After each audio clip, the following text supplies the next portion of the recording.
Okay, welcome everybody to the Hold Your Peace podcast. I'm Whitney Bigelow, your host, and today we are joined by the fabulous Brynlee from Brynlee Paige Photography. Hi guys, thanks for having me. I've been so excited for this. You're Yay! so cute. Thank you for being here. I invited Brynlee today. We're going to be talking about hot takes or unpopular opinions about weddings. And Brynlee and I hosted a photography, videography workshop a couple of months ago.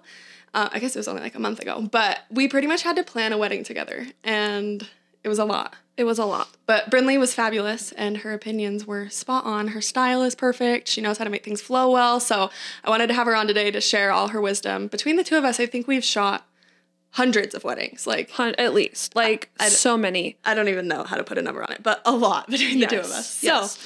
So we're just going to be talking about the things that we have observed and maybe some truly unpopular things that might get us canceled a little bit, but it's okay. Before we start, I just want everybody to know that the things we say, you don't have to take them to heart. If you want to do something that we say is dumb, please do it. We still love you. Exactly. No, your wedding should be something that you love and not what we love, but we're just going to hopefully give you some ideas and get rid of some things that we hate in the world. So Yes, we love that. Perfectly said. Well, and I just want to say really quick too, you are extremely knowledgeable in the industry. I look up to you so much. And there's a huge reason I wanted to do this workshop with you a month ago. I can't believe it's been over a month. It's crazy. I know. But yeah, I just love you. And so thanks for having me. I can't wait to do this. This is so fun. Especially this episode. I'm like, okay, let's do it. We've got so many things to talk about. It's going to be great. Okay, awesome. Let's just get into it. So we each came up with 5 unpopular opinions we're going to chat about. Bryn, do you want to go first? Yes. Okay. I'm here. Okay. And I haven't heard these yet, so I'm actually way excited to hear what you have to say. It's going to be fun. Okay. So, number 1, hire a great photographer and videographer because it's more important than booking the most beautiful venue. In my opinion, I think if you hire the right people, they can make any venue, any day look beautiful. Yeah. They can, help find and capture the beauty regardless of where you are. Obviously, the most beautiful and expensive venue helps. Right. But don't put all your money on a location. Make sure that you have your photographer and your videographer are number 1 in my book. Okay, obviously we might be a little biased, but I totally agree. And when I show up to a venue, if it's not ideal, I still am able to produce this almost the same caliber as work as a really, really fancy high-end venue. Exactly. Just based on, what we're able to do. So I totally agree. Yes. Even a spread of food, a good photographer and videographer will make it look like $1 million food. You were at this grand, extremely expensive $1 million wedding. Anyway, that's just my opinion. I love it. Make sure you have a great team to capture it for you. Yeah, hire us mostly. Yeah, mostly. Please. Love it. Okay, that's perfect. Okay, I'll do my first one. So, I think that the mother of the bride and the father of the groom get forgotten in wedding traditions because we have kind of that, we have the first dance with the groom and his mom and the bride and her dad, and same thing, the dad usually walks the bride down the aisle, but I think the mom gets lost and so does the dad of the groom, but they're equally important. They all raise these kids. Yes. So I've seen parents walk the bride down the aisle together, which I love. Wait, that's one of mine. Can we talk about it for a sec? Yes, let's do it. Why does the dad have to walk the bride down the aisle and give her away? Is that such an old tradition? Goodbye. Both the parents raised her. You know what I mean? If you don't want your parents, have your dog walk you down. Shut up. Let it be. And you know what? If you don't even want anybody, let it be your moment. Walk down by yourself. Yeah. You know what I mean? Yes. Just let it go. Some people don't have dads. Some people don't want their dads in it, which is totally fine. Have whoever you want. I agree. The walking down the aisle thing gets me every time. I know.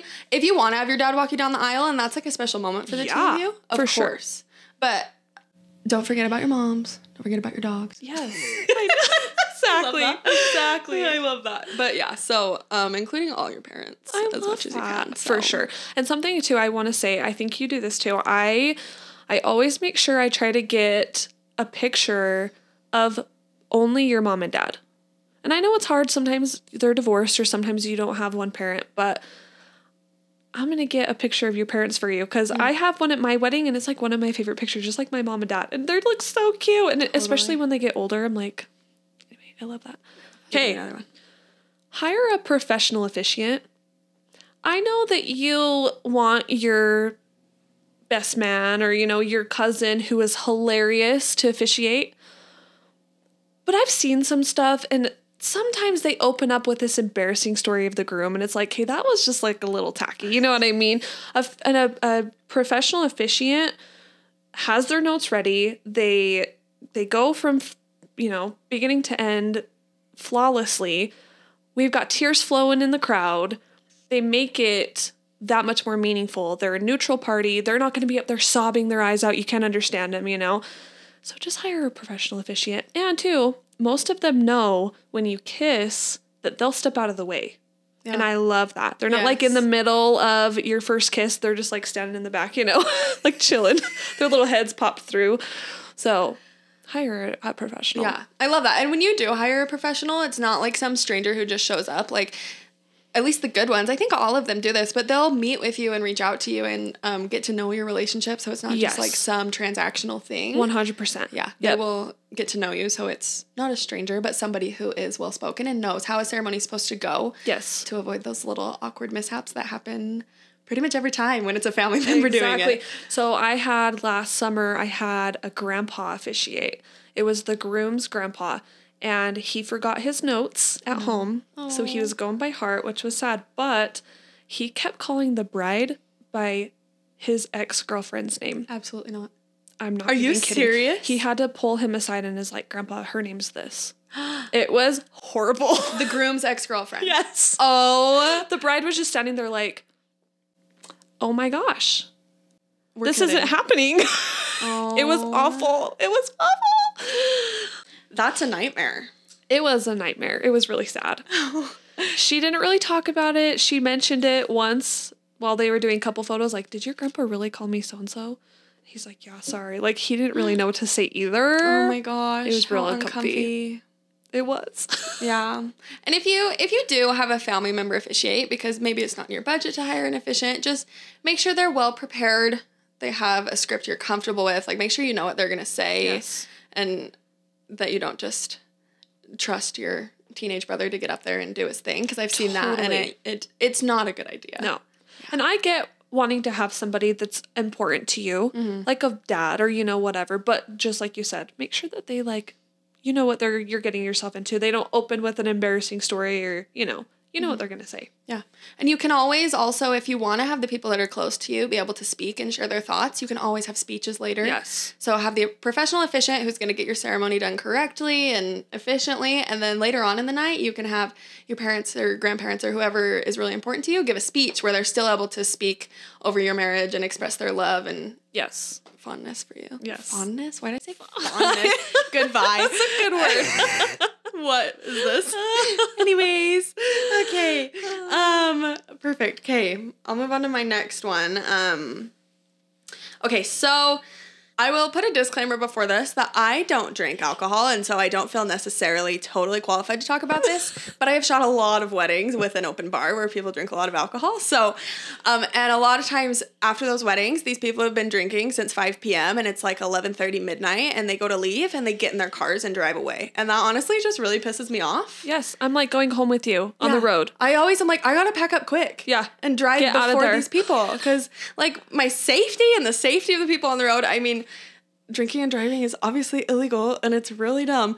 So my hot take is that if you are going to have an open bar at your wedding, as a couple, you should provide a transportation option for your guests. Most venues will let the guests leave their car there overnight till like noon the next day. So you can get a shuttle. You can get like this big bus. If everybody's at a hotel, you can arrange with rideshare companies to send a bunch of cars right at the end of your reception. Like, there's lots of options. And if you're going to be serving a lot of alcohol, you need to be the one to make sure your guests are making responsible decisions. Yep. 100%. I love that. Yeah. I don't have anything, like you said everything perfectly. Thank you. I agree. Thank you. Love it. Okay. Yes. Go ahead. Okay. The garter toss makes me very uncomfy. And I think most people are starting to feel this way, but tell me about it. I recently heard why it's a thing and the tradition behind it. And I don't know if we want to take this podcast off of PG. Sure. The reason behind it, I guess the bridal party, people used to watch them consummate their marriage. And so that's like a thing. Absolutely not. Is to watch them like, take a piece of her clothing off and then they would go like snatch her underwear, snatch something and be like, I got it. So that's like the garter. Like he takes it off and then like throws it to his men and is like, we did it kind of thing. Awful. Yeah, that's a no for me. People don't understand, I think. They're just like, oh, it's something you do with the garter toss. It's something, the bouquet. Bouquet toss for the bride, garter toss is for the guy. But I'm like, do you get why? Yeah. And your grandma, your poor grandma is sitting right by you. Grandma, he goes under the dress. Dress is lifted. Grandma sees everything, right? Yeah. She watches it all. Makes me uncomfy. It is uncomfy. And it's funny. Like, sometimes they make it like, they turn on like the sexy music and he really get into it. Yes. And it's great. Like, it's the time for the groom to shine. And it's Truly. like a great party. But the whole tradition behind it, I just can't get out of my head. I'm like, I don't know. Yeah, it's yucky. And I think most people are moving away from it. Yeah. And I'll just see like brides just do the bouquet. Yeah. I mean, is that necessary either? Who knows? Singling out your single friends. Maybe they don't love that. Yeah, true. That's so true. To be honest. For sure. Yeah, it's just a no. And I don't think people think through like the reasons behind what they're doing. They've just seen it at other weddings. Yeah. Like, and if the groom is like a confident guy, he might be like, yeah, let's do it. Yeah. Why not? Go up her dress sounds edgy. Yeah. But yeah, let's maybe get rid of that because it's so awkward for the guests, especially if bride's wearing like a skinny dress. Yes. Oh my gosh. If you're wearing a slim fit, you can't have a man going up your dress. I'm sorry. No. Like I'll have my bride turn to the side so that her legs aren't like wide open to the crowd. I'm like, you gotta turn. Like sometimes it's really bad. So, but I instead, I've really enjoyed the shoe game. Yeah. That people do. It's fun. Tell people who don't know, tell them what the shoe game is. Okay, so you sit back to back, you take each other's shoe. So I'll say I'm the bride, I'll have my shoe and my husband's shoe. And somebody will ask a bunch of questions like, who drives the craziest? And you'll raise a shoe of who you think, is the messiest, or like it's a bunch of cute questions.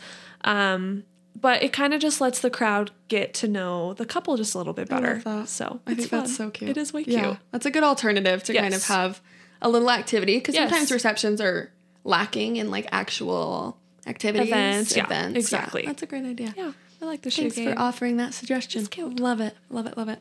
Okay. You just went, right? Yeah, I did. Okay, my turn. This one. Okay. I don't want to get canceled. I don't want to. We won't get canceled. People will love us, and only 10 people will listen to this anyways. I think boutonnieres are ugly. And not only are they ugly, like that's just a personal preference, but they are the biggest pain in the butt. Like every single wedding I go to, the groomsmen specifically do not know how to put their boutonniere on. No one does. No one on earth knows how to do it. And they go up to the women around because they assume they know how to do it for some reason. Like the photographer and videographer. Yeah. I don't know how to do it. Like I have no idea. I try my best. I've like literally stabbed someone before. I've stabbed myself multiple times. I've like ruined the flowers. They're such a pain in the butt and they're not cute and it's not worth it. They get in the way for pictures. Yes. Like every time. Especially because a lot of times it'll be like this huge, heavy, just like single rose that just like flops. Yep. That you can't get to stay up and it just like falls over. And in my opinion, the bigger it is, the uglier it is. Yeah. And the more difficult it is. Like if you really want to have a little piece of greenery with like a tiny little sprout of flower or whatever. And it's a magnet. Okay.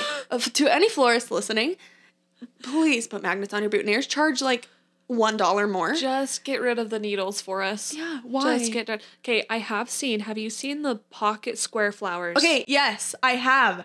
Great alternative. If you want your groom to have flowers on him, get the little pocket cardboard square thing. Yeah. I don't even know what they call it. Me neither. They're so cute. And I've never shot a wedding with them, but I've seen it going around on TikTok and it's genius. Honestly, you just slide it into the pocket of their suit and there's just like these little flowers that come out. Yep. Looks kind of like a pocket square, but it's flowers instead because pocket squares are kind of weird and outdated anyways. Who wants a little, I mean, no hate, but you know what I mean.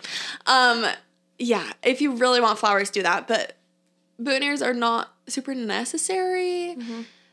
And they're just, I think they're outdated. I think so too.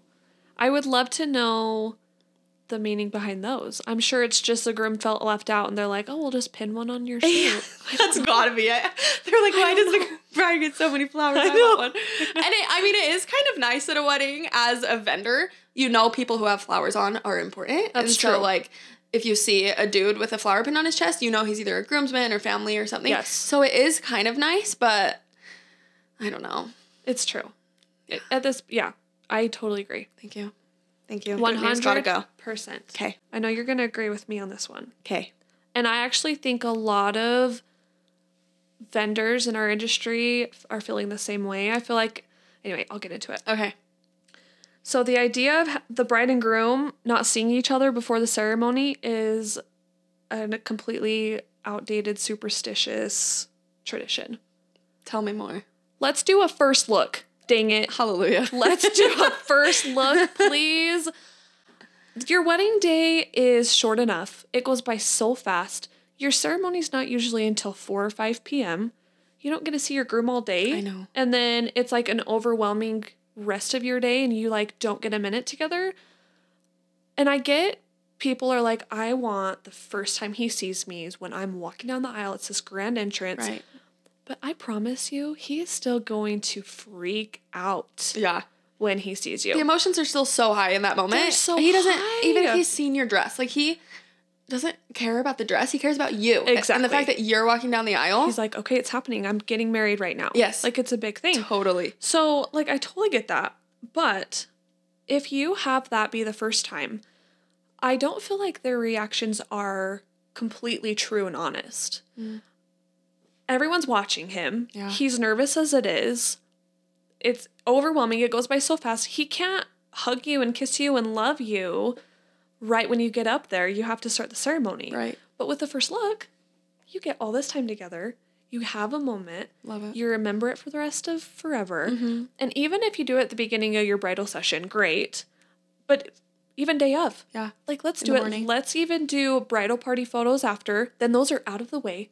Then we have, 10 or 15 minutes of family photos after your ceremony and you're done. Yeah. We go party. Totally. Because I'll be honest, as the photographer, the post family photos are the worst part of the day. I think they are for every single person involved. The worst part. Yeah. So I don't want you to have to be miserable for a full hour while we do all these photos. Like, let's get some out of the way. We'll go touch up. We'll do the ceremony. That's just my opinion. I totally agree. Let's do a first look. Yeah, I don't think people realize, like, if you choose to do a first look down the aisle, how little time you're actually going to spend together on your actual wedding day. Because, ceremonies usually start 5 p.m.-ish. Yeah. And so you're spending the whole day leading up to that just with your girls or your guys, which is fun. But, like, that day is about the two of you. Yes. And the fact that you spend so little time together is strange. And kind of sad, honestly. I mean, it's like sad. Real lost opportunity. You could spend that time together privately. You could do something fun with your bridal party. Like, there are so many opportunities that are just being missed by not hanging out all day. Totally. Yeah. And if you are like absolutely hell-bent on not seeing each other, I love when you exchange gifts or even just letters and we capture sweet. that. Yeah. I think first touches are really sweet. You kind of just hold hands behind a door. Super cute. But just having that moment of like, okay, it's really happening. Because I'll be honest, when I woke up on my wedding day, I thought I would feel so different. Like, oh my gosh, it's my wedding day. I'm a bride today. I woke up and it was March 30th. You know what I mean? It was just a random day. The day after March 29th. Yes. Until I saw Matt, I was like, okay, wow, he's going to be my husband. And then it started getting, even more real. But I just think it helps. Yeah. I love it. Agree. I love a first look. Yes. Okay, this is my last one. I mean, I have many more opinions about weddings, but this is the last one we'll share today. And it's that offering to pay for a wedding does not automatically give you decision-making power. Thank you. Slow clap. Thank you so much. 100%. And okay, so the reason I say this, parents cause a lot of heartache in the wedding planning process for a lot of couples. And I have seen that over and over again with the couples that I work with, whether it's leading up to the day, the parents really want something that the couple does not want, but they feel extremely pressured into it, or on the day, the parents just kind of taking charge more than they should be. And I'm a parent to a 2-year-old, so I can't relate to having marriage-age children yet, but I am a parent, and I think about if I am going to throw my little Jane a birthday party. I'm going to pay for it, obviously. She's my child, and the reason I'm going to pay for it is because I love her and I want her to have a positive experience. Right now, she's too young to understand, but I'm envisioning a few years in the future when she says, Mom, I want a Minnie Mouse birthday party. I am going to pay for it, and I am going to give her whatever she wants. We're going to go to the store and pick out whatever cake she wants. I'm going to let her wear whatever she wants because the day is about her and celebrating her in her life. A wedding is obviously a much bigger investment and a bigger celebration, but the concept is the same. If you are offering to pay for it, you are doing that because you love your children and you want to provide them with the experience that they want and that they love. I think a lot of parents have this idea that I know has been around for a long time that a wedding is about the parents, like a celebration of the parents raising their children in a way that ended up getting them married off. Like, congratulations, you were a great parent, you did it, you made it, here's the finish line. Yep. Which, I think couples should express gratitude to their parents and allow their parents to give speeches and thank them openly, give them gifts. Like, yes. Obviously, it's a big day for families, but the wedding itself, the format of it, the flow of it, literally everything should be up to the couple because they are the ones getting married. And there is no expectation that you're going to pay for a wedding, and offering to do so is a gift and it shouldn't come with strings attached. 100%. Oh my gosh, everything you just said, hit it right on the head. I will now get off my soapbox. No, but I always think back to my wedding, and obviously being in the industry, when I look back at my day, I try not to do it too much because there's so much I would change. It's painful. But at the same time, my 2-hour reception was filled with an hour and a half of a receiving line talking to my parents' friends who I haven't seen since I was 5. You know what I mean? And so they were throwing names and addresses at me of like, okay, invite these people. And it was all their people. Mm-hmm. So now looking back, I'm like, why didn't I just invite my people? Yeah. Why did I spend that time talking to people who, oh yeah, hey, we're in your old ward. We live down the street past next to so-and-so. I'm like, I don't know who the F you are. Especially my husband's guests. I'm like, I don't know who you are. They're like, oh yeah, we've met once. I'm like, well, thanks for coming. Did you at least bring me a gift? Like, I didn't know. So I totally agree with that. And the wedding I just did earlier this year, we were constantly checking back with the mom thinking, because she was very much, she filled out the timeline. It was very much like the bride didn't really care. And so the bride just kind of gave her free reign, which is fine. Yeah, that happens sometimes. Yeah. But I was constantly checking back with her. Hey, do you guys want any other family photos? And, she was getting photos with her sisters and with her girlfriends. I'm like, this is like a little too much. You know what I mean? Yeah. So I love everything you said. Thank you. And I was really blessed that my parents were just so on board with whatever I wanted for my wedding. I wasn't in the wedding industry yet. So again, there were things I would have changed. I had no idea what I was doing, but I didn't want my wedding to feel like a popularity contest, so I didn't want to invite everybody in the world. I only wanted to invite who I knew would come and who I knew cared about me, and that's not the normal thing to do around here. We live in Utah where you invite your entire neighborhood, your entire church group, and just whoever comes, but I didn't do that, and it was very abnormal, and people were really confused. I, served a sit-down dinner, and people were like, wait, we have to show up at 6 o'clock? I'm like, yes. Everybody. Not an open house. It's not come whenever. Like, everybody please come at 6 o'clock. But my parents were so on board. They're like, whatever you want. They didn't invite a single one of their friends because we didn't have room on the guest list. It was literally just my people, like you were talking about. But I don't think a lot of parents would be down to do that. And I hope that we can change that and that couples are able to have open conversations with their parents and not be disrespectful and not be ungrateful, but just really express how they want their day to go and how they want it to feel. And I think most parents will get on board with that and be supportive. Sure. Well, and I think it's the other people too who are like almost what's the word? Offended? Yes. Like, why am I not invited to the temple, or why am I not invited to your intimate luncheon? Yeah. I think that's the hardest part, but trying to get over that, or even just explaining to them like, look, we just want a small intimate day. I hope you respect our wishes not to bring your entire family or, like whatever you want. It's hard not to like offend anybody. Like you want to tiptoe around everybody. And that's so my personality and my family's personality. So I think that's why I was like, yeah, well, whatever you want. I just want to get married at this point. Like I'm just done. Which is the most important thing for sure. Yes. But yeah. So Awesome. Okay, my last one. Okay. I hope this isn't like too out there and too crazy, but lately I have been seeing bridesmaids in mismatched dresses. Usually on the line of like a color scheme, and I'm here for it.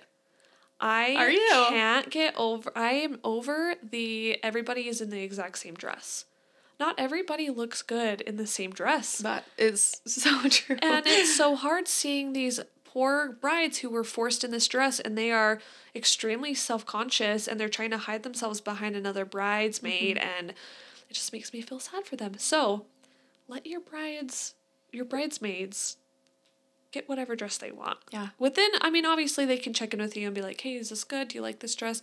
And that might be a little bit more work, but at the same time, especially if you're on a lower budget, having them buy their own dress might save you a little bit money, because I feel like it's tradition to, if you have one dress that you want everyone to wear, you buy it for them. Right. You know what I mean?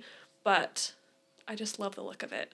Everyone's in something different. It's fun. I love that. And I think going along with that, this is something I've thought about a lot, is I have people in my life who've told me they're bridesmaids for a wedding, and the bride just sends them a link to like $100 dress and says, "Okay, please buy it." And that's incredibly inappropriate. And I think it happens a lot here in Utah. For sure. So if you are not down to buy your bridesmaids their dresses, then just have them pick whatever they want, and it's cute, and it can be more casual or formal, whatever you want it to be. But exactly. I love that. Exactly. Love it. So fun. Thank you for coming today, Bryn. Thanks for having me. I loved this. I'm always so a little bit nervous to talk about these, but I feel like we did it in a good way. Hopefully no one's too crazy. Yeah, I hope not going to start any feuds. Yeah, oh, jeez. Exactly. Well, tell us where people can find you on Instagram. How can they follow along with you? Yes, my Instagram is Brynlee Paige _ Brynlee Paige is taken by a 2-year-old. That could still correct the mom has a journal for her daughter Brynlee Paige, and I can't have Does she actively post on it? No. Oh, I don't know. I don't think so. It's private. Oh, dang it. But the number of posts stay the same, so I think it's an old account. So dang it. Well, I have to have the underscore, but it's fine. Okay, it adds personality. Yes. Okay, well, everybody go follow Bryn. She is a extremely talented photographer. She's building a house right now, so you can follow along with her house building journey. So exciting. And we probably are going to host another workshop in the future, so if you're a photographer or videographer, for sure, stay tuned. 2.0. 2.0. We love it. Excited. Okay, well, thanks for being here, Bryn. Yes, thank love you, and we will guys. see you next week. Thank you.